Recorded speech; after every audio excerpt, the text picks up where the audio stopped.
Capítulo 7. En las costas de Soledad. Después que caminaron juntos a través de las candentes arenas del desierto, de repente un día encontraron un camino que cruzaba la ruta principal que seguían. Este, dijo Quedo el pastor, es el camino que ahora deberán seguir. Entonces se volvieron hacia el occidente con los lugares altos a sus espaldas y al poco tiempo ya estaban al final del desierto. Se encontraron en las costas de un gran mar. Ahora es el momento de que te deje, miedosa, dijo él, y vuelva a las montañas. Recuerda, aun cuando te parezca que estás más lejos que nunca de los lugares altos y de mí, en realidad no hay distancia que nos separe. Puedo cruzar las arenas del desierto con la misma velocidad que logro saltar desde los lugares altos hasta los valles. Y cada vez que me llames, vendré a ti. Esta es la palabra que dejo ahora contigo. Créela y practícala con gozo. Mis ovejas escuchan mi voz y me siguen. Siempre que estés deseosa de obedecerme, miedosa, y de seguir el camino de mi elección, tú serás capaz de escuchar y reconocer mi voz. Cuando la oigas, nunca dejes de obedecerme.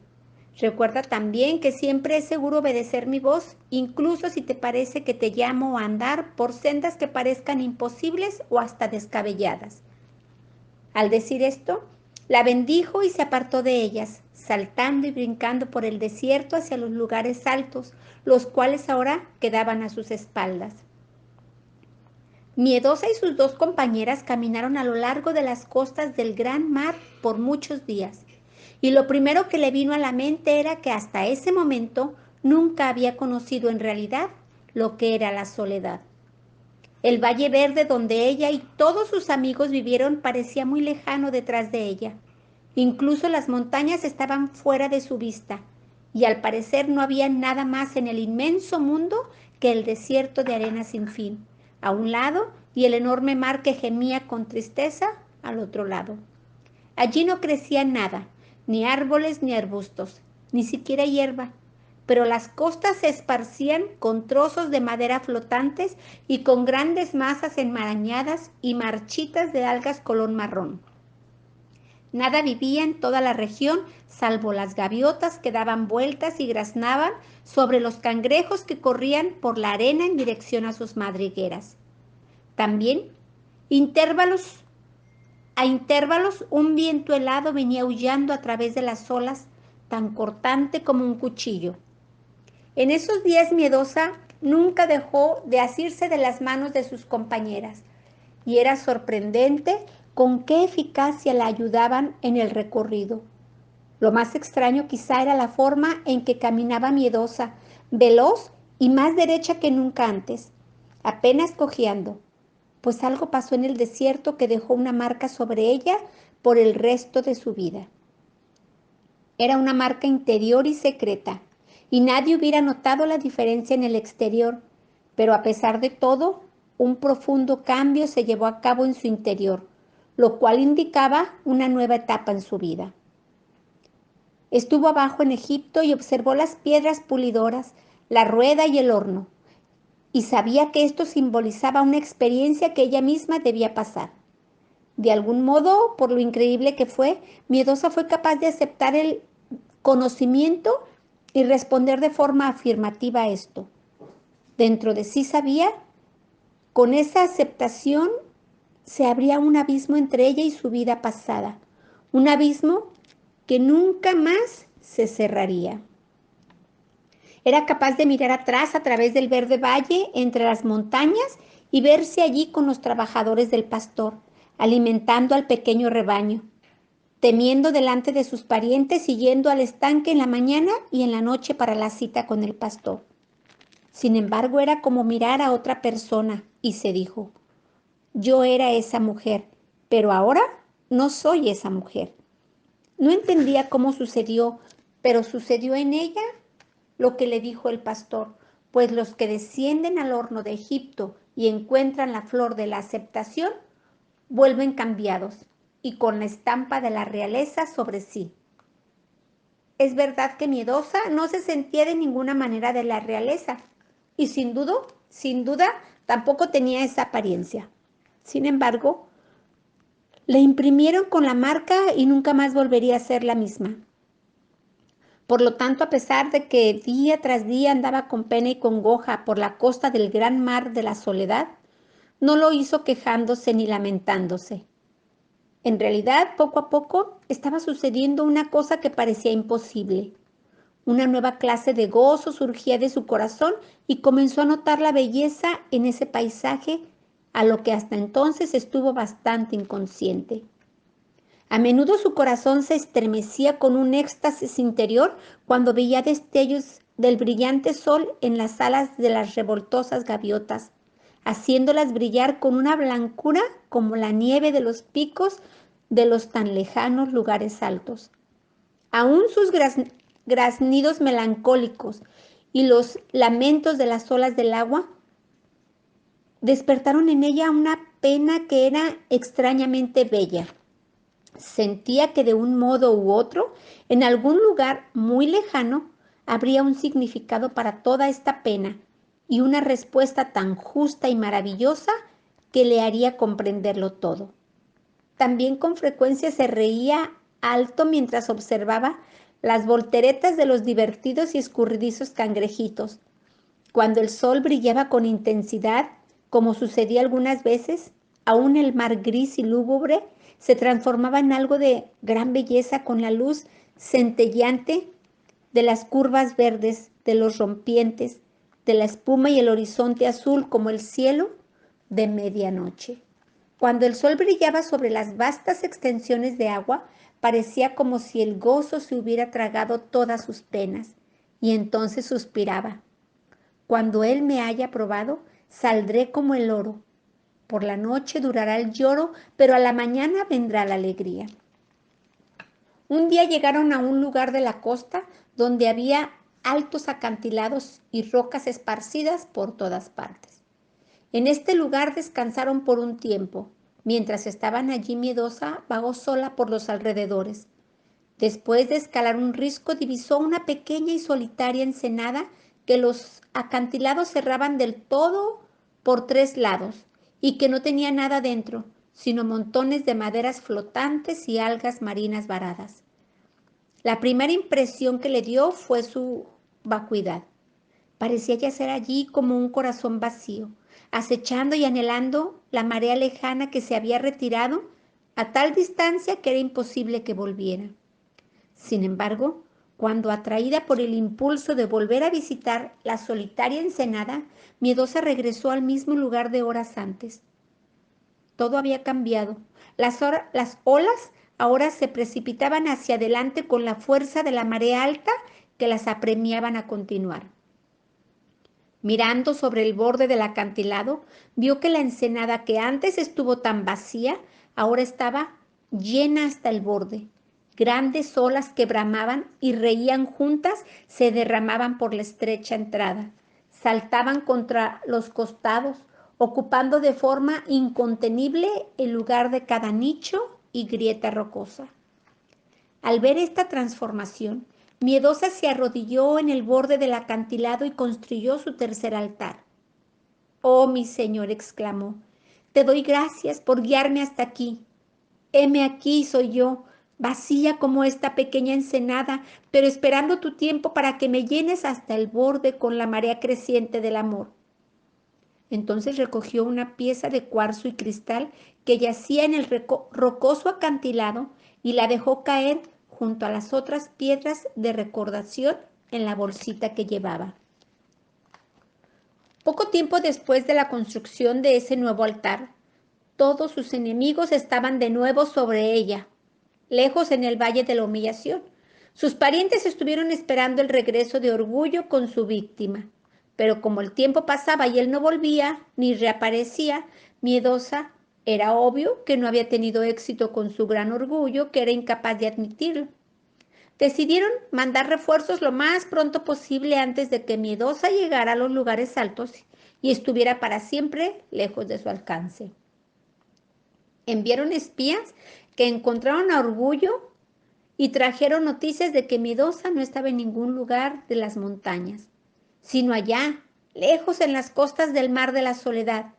Su rumbo era bastante diferente al de las montañas. Estas eran inesperadas, agradables y alentadoras noticias, y enseguida surgieron el envío de refuerzos para ayudar a Orgullo. Por unanimidad se declaró que resentimiento, amargura y autocompasión debían apresurarse para colaborar en traer de regreso a Miedosa hasta sus familiares que la guardaban con tanta ansiedad. Salieron hasta las costas de Soledad y Miedosa ahora tenía que soportar un tiempo de asaltos terribles en verdad. Es cierto que sus enemigos pronto descubrirían que tenía que enfrentar a una Miedosa distinta. No se podían acercar demasiado porque ella se mantenía muy cerca de Pena y Congoja y aceptaba su ayuda con mucho más gusto que antes. Sin embargo, seguían apareciéndose delante de ella, gritándole sus horribles sugerencias y burlándose hasta que parecía que salían al encuentro por todas partes que iba. Había muchísimos escondrijos entre las rocas y le lanzaban sus dardos. Te lo dije, gritó con ferocidad Orgullo. ¿Dónde estás ahora, pequeña tonta? ¿Arriba en los lugares altos? No tanto. ¿Sabes que todo el mundo en el Valle de la Humillación conoce de esto y se ríe de ti? Buscando el deseo de tu corazón, ¿eh? Y él te dejó abandonada, como yo te lo advertí en las costas de Soledad. ¿Por qué no me escuchaste, pequeña tonta? Entonces, Resentimiento levantó la cabeza desde otra roca. Era muy feo al mirarlo, pero su fealdad tenía algo de fascinante. A veces Miedosa apenas lograba quitarle los ojos de encima cuando la miraba y con osadía le gritaba: Tú sabes, Miedosa, actúas como una ciega tonta. ¿Quién es ese pastor al que sigues? ¿Qué tipo de persona es? ¿Qué demanda todo lo que tienes y toma todo lo que tú le ofreces sin darte nada a cambio, sino congoja y pena, y te ridiculiza y te avergüenza? ¿Por qué permitiste que te trajera hasta aquí? Ponte firme y exígele que cumpla sus promesas y que te lleve de una buena vez a los lugares altos. Si no, dile que te sientes absuelta de toda necesidad de seguirlo por más tiempo. Amargura irrumpió entonces con su burlona voz. Mientras más te rindas a él, más exigirá de ti.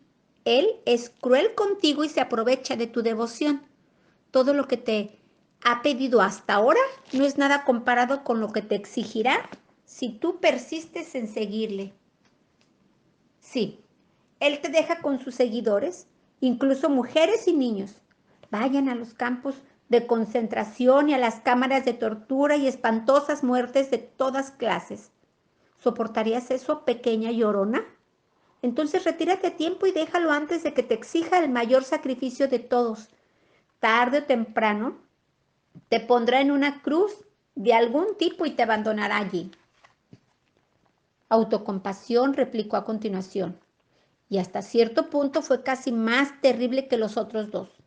Hablaba con tanta suavidad y en un tono tan lastimero que Miedosa sentía que la embargaba por completo cierta debilidad. Pobre pequeña Miedosa, suspiraba él. Qué mala suerte, ¿verdad? En realidad tú eres muy devota y nunca le has negado nada, absolutamente nada. Sin embargo, está en la más cruel manera en que te trata. ¿En verdad crees que te ama? Cuando él actúa así contigo y que desea de corazón hacernos el bien. ¿Cómo puede ser esto posible? No lo entiendo.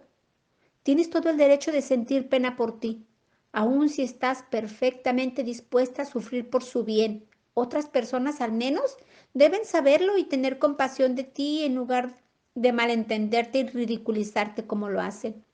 En realidad, tal parece que la persona que sigue se deleita en hacerte sufrir y permitir que los demás no te comprendan. Pues cada vez que te rindes a él, se inventa una nueva manera de herirte y de machacarte. Este último comentario de autocompasión fue un error, pues la palabra machacar le recordó a Miedosa lo que le dijo el pastor cuando estaban juntos donde se trillaba el trigo en la pirámide. El grano de maíz o de trigo se machaca, dijo él, pero nadie lo trilla para siempre, sino tan solo hasta que el grano machacado y roto esté preparado para su uso más refinado. También esto salió de Jehová de los ejércitos, para hacer maravilloso el consejo y engrandecer la sabiduría. Isaías 28, 28 y 29. Cuando ella pensó en esto, para la asombrosa consternación de autocompasión, miedosa tomó un pedazo de roca y se la lanzó, y como le dijera a los otros tres en un tono de voz agraviada: si no hubiera sido porque bajé la cabeza y salté como una liebre, esa pequeña arpía me habría dejado en el suelo. Sin embargo, era agobiante que la asaltaran día tras día con tales insinuaciones, y mientras pena y congoja sostenían sus manos, era evidente que miedosa no se podía tapar los oídos, de manera que sus enemigos eran capaces de hacerle pasar un mal rato. Al fin, las cosas llegaron a la crisis. Un día, cuando al parecer sus compañeras dormían un rato, la incauta de miedosa vagó sola. Esta vez no fue a su lugar favorito a fin de mirar la pequeña ensenada, sino en otra dirección, y llegó a un lugar en el que los acantilados sobresalían en el mar, formando una península estrecha que terminaba en un escarpado precipicio. Cuando al final llegó hasta ese premonitorio, se detuvo a mirar la interminable expansión del mar, y para su horror descubrió enseguida que se le acercaban sus 4 enemigos. Era obvio que estaba convirtiendo en una persona muy diferente, pues en lugar de estar a punto del desmayo por el miedo ante su cercanía, aunque se veía muy pálida y asustada, tomó una piedra en cada mano, se recostó contra una gran roca y se preparó para resistirlos hasta que llegara al límite de sus fuerzas. Por fortuna, el lugar era demasiado angosto para que los 4 se acercaran juntos, pero Orgullo se puso al frente de los otros y caminó hacia ella sosteniéndole un gran garrote. Ya puedes soltar esas piedras, miedosa, dijo con arrogancia. Aquí hay 4 de nosotros y podemos hacer lo que nos dé la gana contigo, pues ahora estás en nuestro poder. No solo nos oirás, sino que vendrás con nosotros. Miedosa levantó el rostro hacia el aparentemente vacío cielo y clamó con todas sus fuerzas: ven a librarme y no te demores, mi señor. Para horror de los 4 rufianes, allí estaba el mismo pastor, saltando hacia ellos a través del angosto promontorio, más terrible que un gran ciervo de la montaña con agudos cuernos. Resentimiento, amargura y autocompasión trataron de tirarse al suelo y lanzarse hacia el costado mientras él saltaba hacia el lugar en el que Orgullo amenazaba miedosa. Tomándolo por los hombros, el pastor lo hizo girar alrededor. Lo levantó en el aire, donde él lanzó un agudo y desesperado grito. Entonces lo dejó caer sobre el borde del acantilado dentro del mar. «Oh, mi pastor, gracias», suspiró miedosa, estremeciéndose con alivio y esperanza. «¿Crees que Orgullo haya muerto al fin?» «No», dijo el pastor, «es muy poco probable». El pastor observó el acantilado mientras hablaba y divisó a Orgullo nadando como un pez hacia la orilla. «Allí va», añadió, «pero hoy tuvo una gran caída que no olvidará, y me imagino que cojeará por algún tiempo. En cuanto a los otros 3, se esfumaron en algún escondite y no tendrán deseos de molestarte otra vez, ya que ahora se dieron cuenta de que estoy contigo cuando me llamas». «Pastor», dijo miedosa con seriedad, «dime por qué casi caigo de nuevo en las garras de Orgullo. ¿Por qué resentimiento, amargura y autocompasión fueron capaces de molestarme tanto y de esta terrible manera? No te llamé antes porque nunca se habían atrevido a acercarse a mí, ni habían hecho un verdadero ataque, pero deben haber estado espiando siempre por los alrededores y haciendo sus horribles insinuaciones, y no logré escaparme de ellos. ¿Por qué pasó esto? Yo creo que en los últimos tiempos la senda parecía un poco más fácil y que el sol brillaba», dijo el pastor con bondad. «Así que llegaste a un lugar en el que podrías descansar. Por un momento olvidaste que tú eras mi pequeña sierva aceptación con gozo y comenzaste a decirte que ya era tiempo de que te guiara de regreso a las montañas y subiera a los lugares altos. Cuando llevas en tu corazón la mala hierba de la impaciencia en lugar de la flor de la aceptación con gozo, siempre descubrirás que tus enemigos se aprovecharán de ti. Miedosa se sonrojó. En su interior sabía cuánta razón el pastor en su diagnóstico. Era más fácil aceptar el camino difícil y ser paciente cuando el mar era gris y el ambiente triste, que ahora cuando el sol brillaba y todo lo demás a su alrededor se veía brillante, feliz y satisfactorio. Miedosa puso su mano en la del pastor y dijo con pesar: tienes razón. He estado pensando que me has dejado demasiado tiempo en este sendero y que estabas olvidando tu promesa. Y entonces añadió, mirándolo con determinación a su rostro: sin embargo, ahora te digo con todo mi corazón que tú eres mi pastor, cuya voz me encanta escuchar y obedecer, y que me gozo en seguirte, Señor. Escoge, mi Señor, y yo obedeceré. El pastor se inclinó y tomó una piedra que estaba cerca de sus pies y dijo sonriente: pon esta en tu bolsita con las demás piedras como un recuerdo de este día, cuando por primera vez viste el ataque de orgullo y de tu promesa de que esperarás con paciencia hasta que te conceda el deseo de tu corazón.